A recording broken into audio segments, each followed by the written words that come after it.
Learning yesterday that I truly do have ancestors that were slaves and learning their names and the name of their slaveholder was kind of mind-boggling.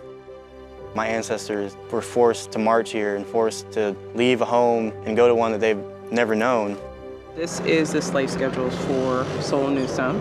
It starts here on line 25. This 9-year-old male child is my great. Yeah, your third great grandfather.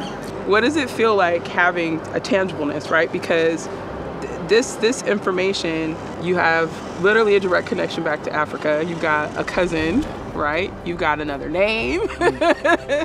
You always kind of suspect that your ancestors may have been slaves, but I never really knew. And so finding out my direct line of descendants were slaves was another like surreal moment, you know, just thinking about what they went through.